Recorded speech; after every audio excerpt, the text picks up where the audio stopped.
आज हमारे देश के अंदर जो सरकार है, मोदी सरकार, मुझे लगता है कि आज़ाद भारत की सबसे भ्रष्ट सरकार और सबसे अहंकारी सरकार है। इससे ज़्यादा अहंकारी सरकार आज तक कभी नहीं हुई और ये लोग अपने आप को भगवान से भी बड़ा समझने लग गए हैं। और जब कोई आदमी अपने आप को भगवान से बड़ा समझने लगता है तो फिर उसका पतन भी जल्दी होता है। नमस्कार।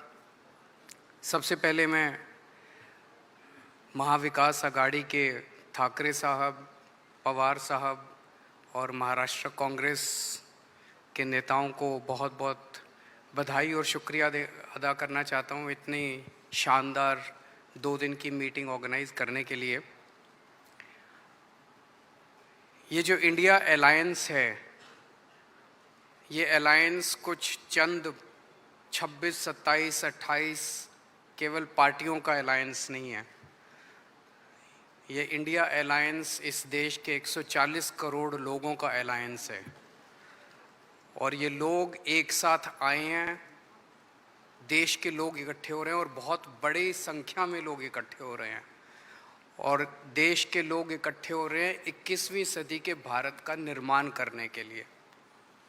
आज हमें बहुत दुख होता है कि आज हमारे देश के अंदर जो सरकार है, मोदी सरकार, मुझे लगता है कि आज़ाद भारत की सबसे भ्रष्ट सरकार और सबसे अहंकारी सरकार है।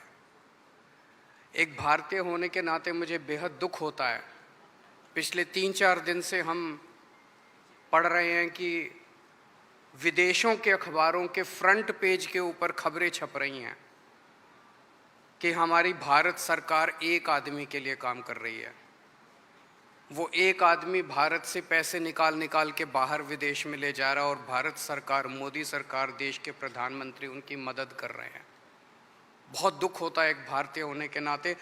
विदेशों में तो खबरें छपनी चाहिए कि भारत में ये अच्छा हो गया, भारत में वो, तब देश का नाम आगे बढ़ेगा। देश का नाम ऐसे थोड़ी आगे बढ़ेगा कि पूरी भारत सरकार एक आदमी के काम करने के लिए लगी हुई है।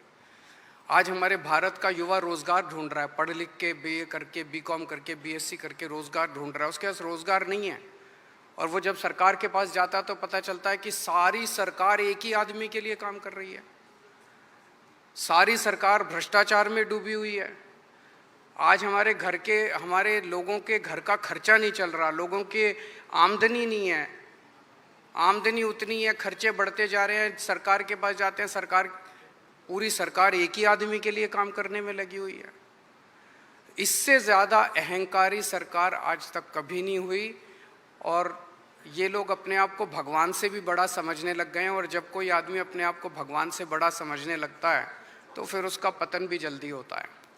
मुझे बेहद खुशी है कि इंडिया अलायंस में सब लोग आपस में जुड़ रहे हैं। एक चीज़ मैं देख रहा हूँ, बहुत बड़ी बड़ी ताकतें, अब सबको लगने लगा है कि ये इंडिया अलायंस मोदी सरकार के आने वाले समय में मोदी सरकार के पतन का कारण बनने वाला है। तो बहुत बड़ी बड़ी ताकतें इस इंडिया अलायंस को तोड़ने में लगेंगी, बहुत बड़ी बड़ी ताकतें। पिछले कुछ दिनों से मैं देख रहा हूँ जबरदस्ती क्या दिखाया जाएगा, इसकी उसके से लड़ाई हो गई, उसकी उससे लड़ाई हो गई, जबरदस्ती दिखाने की कोशिश की जाएगी, जबरदस्ती दिखाने की कोशिश की जाए। मैं पिछली 3 मीटिंग अटेंड कर चुका। मैं आपको पूरी जिम्मेदारी के साथ कह सकता हूँ, जितनी अच्छे से और जितने प्यार और मोहब्बत से सारी मीटिंग्स हुई हैं, किसी के साथ लड़ाई नहीं है।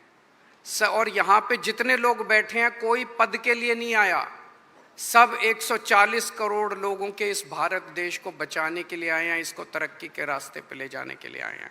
कोई यहाँ पे पद के लिए नहीं आया है। मुझे बेहद खुशी है। 2 दिन की हमारी मीटिंग बहुत अच्छी रही और सबने आगे बढ़ के आज मीटिंग में जिम्मेदारियां ली हैं। किसी ने सीट शेयरिंग करवाने की जिम्मेदारी ली है, किसी ने मीडिया की जिम्मेदारी ली है, किसी ने सोशल मीडिया की जिम्मेदारी ली है, किसी ने कैंपेन डिज़ाइन करने की जिम्मेदारी ली है। मुझे पूरी उम्मीद है कि आने वाले समय के अंदर पूरा भारत इकट्ठा होगा और इस अहंकारी, भ्रष्टाचारी, तानाशाही सरकार का पतन का कारण बनेगा। बहुत बहुत शुक्रिया।